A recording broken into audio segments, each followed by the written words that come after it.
One of my favorite journeys and moments on this channel is when we me and the bros first started, and the Messi versus Ronaldo versus Ronaldinho, that whole journey, like all of those moments was just so much fun. And it's crazy because that was like 3 years ago. It is so crazy, like, because it's been so long, I need a bit of a refresher. This video is called "The Greatest Era of Football." Cristiano,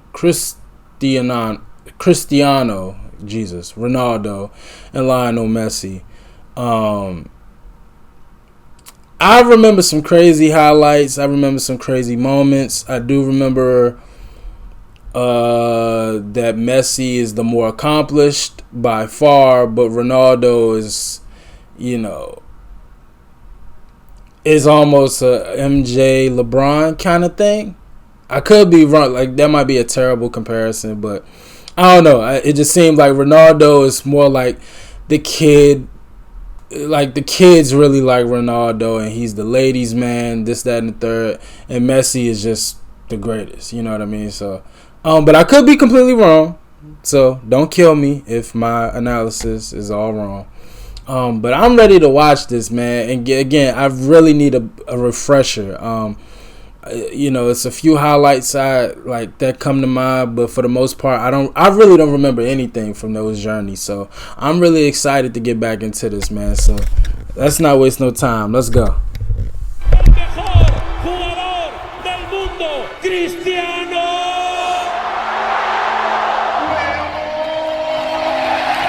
The greatest player in the history of Real Madrid, the finest goal scorer in the history of the Champions League. You are watching possibly the greatest footballer ever at the absolute peak of his powers. And then Ronaldo! Oh, look at this, Kevin. It's a brilliant run from Messi. Can he go all the way?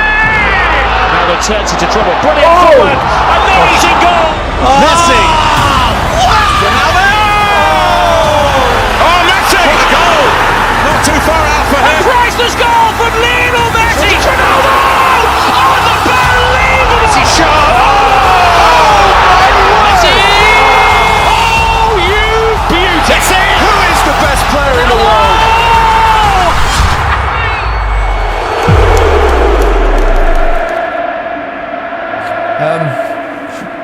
We talked about Messi last week, didn't we? Or 2 weeks ago, I should say. And now it's all about Cristiano Ronaldo. Those two just keep pushing each other on, pushing the boundaries of greatness. Exactly, and would they have been able, that's the question that I always ask myself, would they have been able to do this and keep this up, the relentlessness that they've shown without each other? If they was out on their own, no one else around, would they continue to have done this? That's the question I I ask. think they probably do add to the motivation. Yeah, 100%. I think all the great sportsmen in the world have always had that someone else to feed off. And I think this is another great rivalry in football. They don't talk about it. Seems like there's a bit of a respect between them. They don't ever mention each other really, but they're just phenomenal to watch. And people try and make comparisons of who's better, etc. Just enjoy it, man. They're very different footballers as well in many ways, and what makes one better than the other. Yeah, forget the comparisons. They're setting standards. We're taking them for granted. We're expecting goals in big games to change games. They do it week in, week out. They're out on their own. As you say, completely different, but enjoy them. And even though they give off a different persona from the outside, and we see them differently, that hunger is the same. It just looks differently from the outside. They're both pushed on. They both want to beat each other, which has created this monster in both of them. They both deliver at the right time. They both deliver in big games. We've seen them score in Champions League finals, in huge matches all over the world. They're different footballers. One's diminutive, one's a kind of Adonis, but they give so much to the game. Yeah, they do, and they create highlight reel after highlight reel after highlight reel, and it's just phenomenal. That just each game, even at the weekend just gone, Messi comes off the bench, rescues the game for Barcelona. They're doing it week in, week out, and we talk about players that He said Messi came off the bench. Why was Messi coming off the bench? Unless I completely misheard that. But I do appreciate what they're saying. They're saying, and look, comparisons are just a part of sports. Like, at some point you're going to have a rival, or you're going to have a team or a person who, y'all just keep running into each other, or y'all keep crossing paths. And it's those storylines that make sports what it is. So I understand why they're saying to stop comparing and enjoy the moment, but comparing is a part of sports. And rivalries are definitely a part of sports. But I do agree with the point that at some point the comparisons got to stop, and you just got to appreciate what you're watching. I definitely fell into that trap, especially in basketball when it came to the Golden State Warriors and LeBron, really.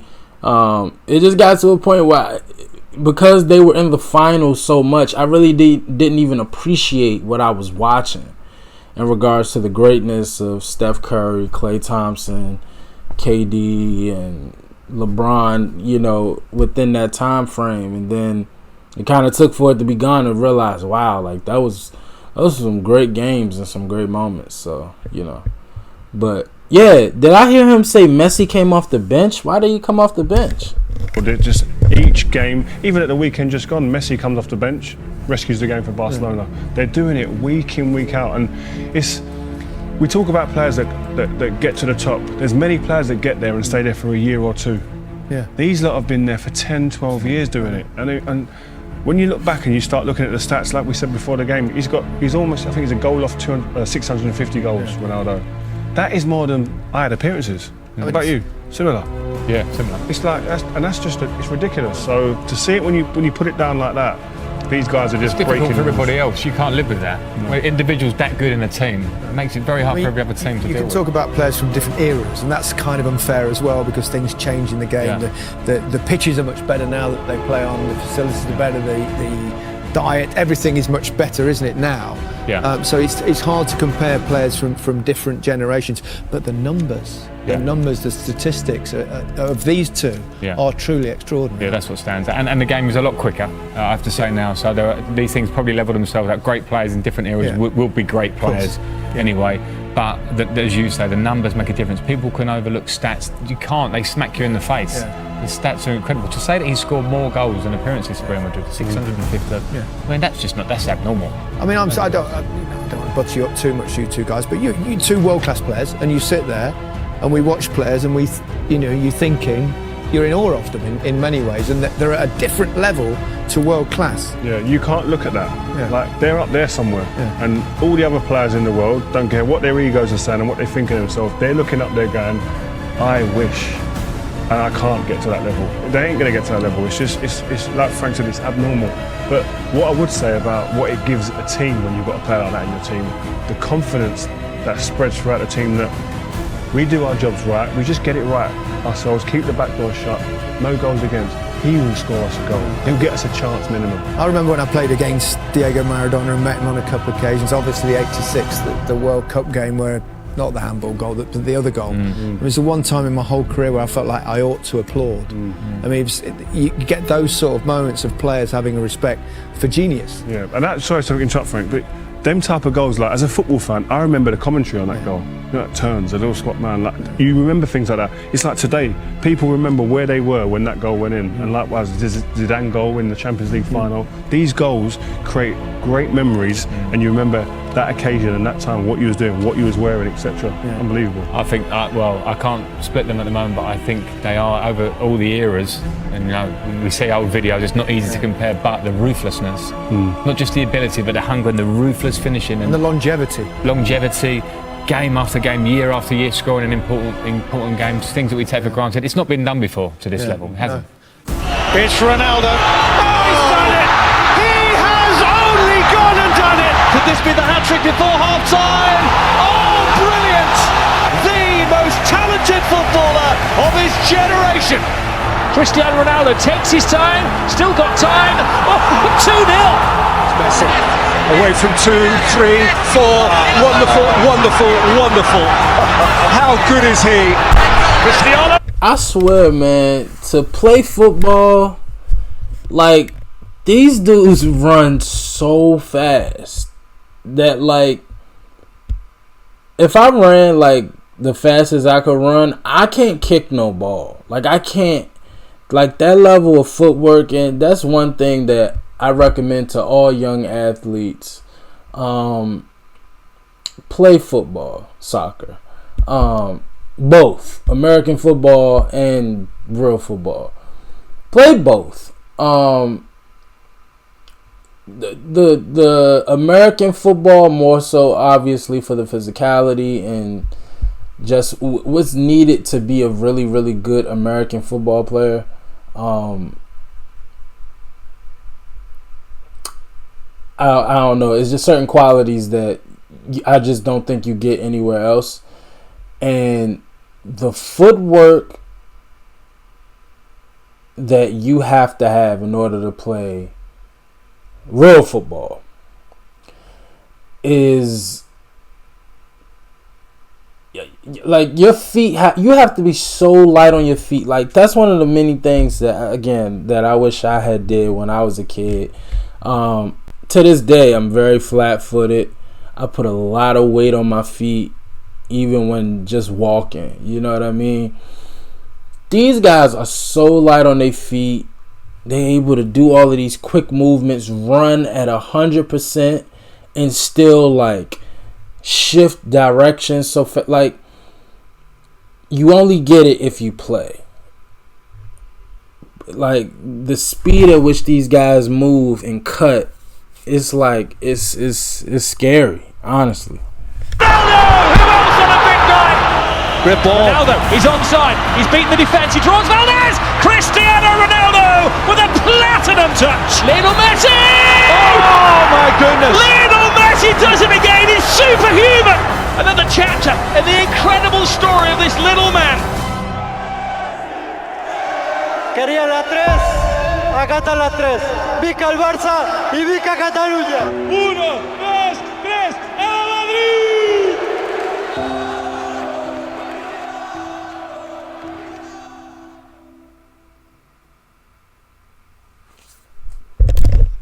Crazy. Now, it's odd because I feel like I don't hear much about Ronaldo anymore. He does still play, doesn't he? I know Messi is still playing. He just won what? I don't know the name of the championships, but I know he won. Was it the World Cup? It might have been the World Cup not too long ago. But wait, let me see something. Because I haven't heard anything about Ronaldo in a long time. Yeah. Forward.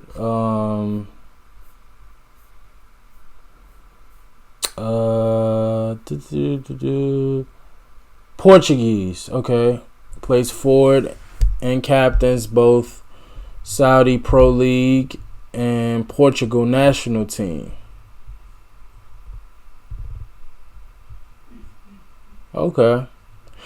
Just making sure. Like, I hear about Messi every now and then, like, all the time, and like, I don't really hear anything about Ronaldo. Like, has he won any major like championships recently? Or again, I'm just kind of rambling, just out of curiosity.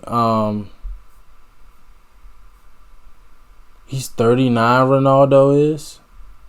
Jeez. Yeah, y'all let me know what Ronaldo's been up to. Again, I know I've been not that I've been keeping up, but I hear about Messi, all the time. But I really don't hear anything about Ronaldo. So just out of curiosity, y'all let me know how he's doing and is he still performing at a high level. But yeah, man, that is that's bird magic stuff right there, and it's really cool. I feel like when you have two people who are kind of like regarded as the best and they go at it and they always compete, I just think it does so much, because it's one thing for it to just be one person and like kind of feel like the league is being dominated by that one person. But when there's multiple people, like right now, I don't think basketball, the NBA, has been in a better spot, right? Granted, it's sad to see like a lot of the bigger names that we have grown to love within the past decade, Steph, KD, LeBron, AD, Westbrook, you know, Kawhi, like those guys, PG, those guys are like over the hill now. Like they're past their prime. And when you see what Jokic is doing, when you see Anthony Edwards doing right now, when you see Tyrese Halliburton and Jalen Brunson and of course Jason Tatum and Jaylen Brown, like we're kind of ushering in the new era of basketball. And you have so many guys who could be Luka. You have so many guys who you're like, okay, he's going to be the face of the league. He's going to be the face of the league. But we really don't know yet. Nobody has really like bridged, like widened the gap between, you know, themselves and the next person. And so I feel like when sports is like that, when you have multiple people who are like kind of doing their thing and it's like who's the best, I just feel like that's the best. Sports are best when it's like that. That's why college football is amazing every single year, because you really don't know who's the best team. And you kind of, like, for the longest time, it was kind of like Alabama. But, like, now, like, especially after Michigan winning the championship and, you know, Clemson is always respectable and Alabama, you know, it's like, it's just, it's fun. It keeps you on the edge of your toes, you know. So I'm really excited, man. I'm always happy to watch football, man. It's been so long. I think my last football video might have been a Messi video. It might have been the world's greatest movie. So it's been a while. It's definitely been over a year. So if y'all want me to check out some more football, man, all you got to do is request it and recommend it, and I definitely will check it out. So just got to let me know, all right? As always, like, comment, and subscribe. I appreciate y'all for watching. Until next time, peace.